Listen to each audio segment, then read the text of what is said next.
Goeiedag vriende. Ons is besig om te kyk na wat ons in Efesiërs 1 verse 1 tot 14 leer oor God se ewige plan met sy kerk. Ons het gehoor dat die doel van God se plan is om alles wat in die hemel en alles wat op die aarde is onder een hoof, naamlik Christus, bymekaar te bring. En dat hy hierdie plan uitvoer deur ons met geloof aan Jesus Christus te verbind. Vandag hoor ons wat die gevolg is van God se plan. Dit kom veral in verse 11 tot 14 na vore. So kom ons lees net weer verse 11 tot 14. Deur Christus het ons deel geword van die volk van God, soos hy dit vooruit al bestem het. So het hy hom dit voorgeneem.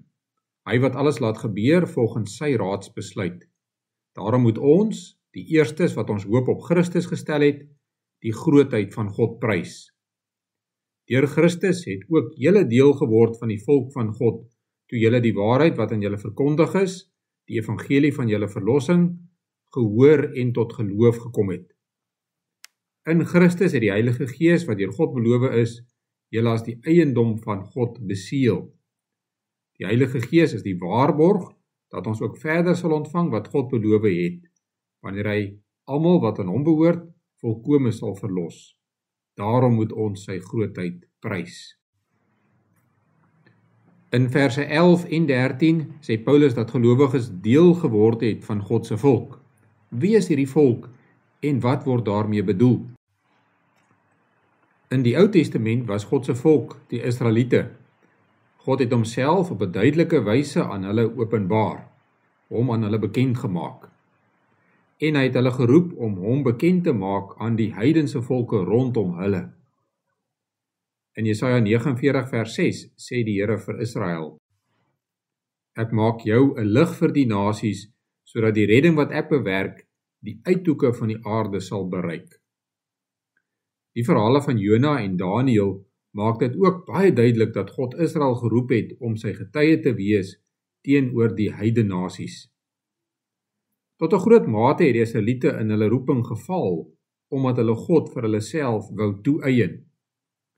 Die meeste Israeliete wou gehad het dat God net hulle God moet wees.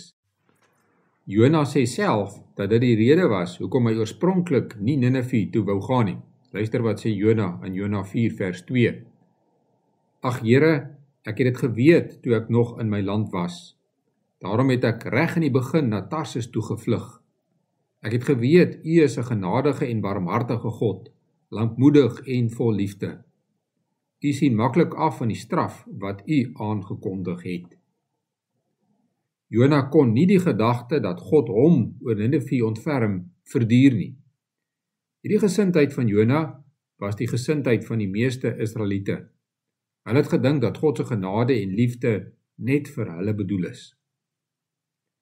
In die Nuwe Testament, na die uitstorting van die Heilige Gees, roep God mense uit alle volke, tale en nasies om sy volk te wees. Hierdie volk van God in die Nuwe Testament word God se kerk genoem. Wanneer Paulus in Efesiërs 1 sê dat ons deel geword het van God se volk, bedoel hy daarmee die kerk. Die gevolg van Jesus se verlossingswerk is dus dat ons deel geword het van die kerk. En in die Efesiërs sendbrief gaan dit oor hierdie kerk van God. Wêreldwyd is gelowiges deel van God se kerk. Ons noem dit die algemene kerk omdat dit verwys na gelowiges in die algemeen. Soms word dit ook die onsigbare kerk genoem omdat dit verwys na al die gelowiges wat oor die wêreld versprei is en ons kan nie hulle almal sien nie. God se algemene kerk bestaan op verskillende plekke.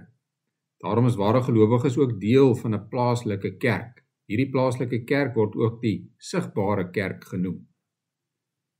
Vandag is daar mense wat sê dat hulle Christene is, maar dat hulle nie aan 'n kerk behoort nie.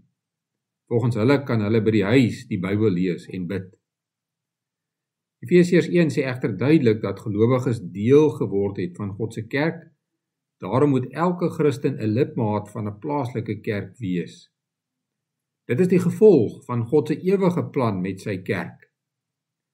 Die bekende kerkhervormer Johannes Calvin het dit soos volg gestel: Wie God as Vader het die kerk as moeder. Reg deur die Nuwe Testament lees ons dat daar kerke gestig is wanneer mense gelowiges geword het. Wanneer Paulus aan die Korintiërs skryf, dan sê hy, julle is die liggaam van Christus en afsonderlik is elkeen 'n lid daarvan. Met die liggaam van Christus bedoel Paulus die kerk en elke gelowige is lid daarvan. God gebruik sy kerk om die evangelie aan die wêreld te verkondig. Hy gebruik sy kerk om gelowiges in hulle geloof te laat groei. God gee aan gelowiges genadegawes om sy kerk op te bou.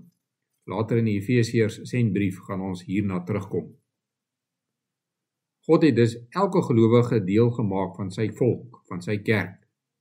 Maar vers 13 gaan verder. In Christus het die Heilige Gees wat deur God beloof is, julle as die eiendom van God beseël. Ons kan die woord beseël ook met merk vertaal. Die Heilige Gees het ons dus as God se eiendom gemerk. Soos wat 'n boer sy beeste brandmerk, is ons vir God gemerk. God weet presies wie deel van sy kerk is. Niemand in die kerk is net 'n nommer nie. Elke lidmaat is baie kosbaar. Elke lidmaat is waardevol en het 'n spesiale plek. Hierdie waarheid was deel van die Christendom voordat mense begin praat het oor selfbeeld. Deesdae word daar baie gepraat oor selfbeeld. Daar is baie wenke oor hoe om jou selfbeeld te verbeter. Byvoorbeeld, werk aan jou gesondheid. Stel vir jou doelwitte wat jy kan bereik. Klop jouself op die rug. Spandeer tyd saam met mense wat jou waardeer.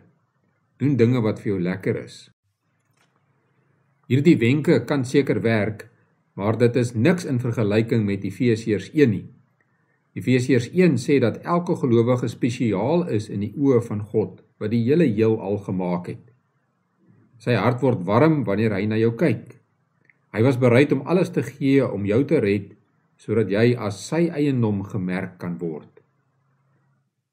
As hierdie waarheid deel is van jou lewe, hoef jy nie te soek vir komplimente en erkenning nie. Jy het nie nodig om bitter te wees nie, want jy weet dat jy vir die God van die heelal spesiaal is. Die gevolg van God se plan is dus dat gelowiges deel geword het van God se volk. Dit is sy kerk. Daarin kan ons sien dat elke gelowige vir God baie spesiaal is. Ons het sover uit Efesiërs 1 gehoor dat God 'n ewige plan met sy kerk het. Ons het gehoor wat die doel van sy plan is, hoe hy dit tot uitvoering gebring het en wat die gevolg van sy plan is. Volgende keer gaan ons kyk na wat die waarborg van sy plan is. Kom ons bid saam. Here, dankie dat ons deel mag wees van u volk, van u kerk. Dankie dat ons medegelowiges het, wat u ook in ons lewe gebruik. Ons bid vir elke plaaslike kerk, vir die ouderlinge en diakens in elke plaaslike gemeente, wil u ook hulle wysheid gee om u kerk te lei soos u dit wil hê. Ons bid ook vir elke lidmaat in die ampt van gelowige. Wil u ook elke lidmaat toerus om sy of haar gawes te gebruik tot uitbreiding van u kerk en u koninkryk. Ons doen voorbidding vir ons boere, seën die werk wat hulle doen, geef hulle wysheid ook in die besluite wat hulle neem. Ons bid ook vir reën, dat u ook vir ons land reën sal gee, sodat mens en dier daarby kan baat. Ons bid al hierdie dinge, want aan u behoort die koninkryk en die krag en die heerlikheid tot in ewigheid. Amen.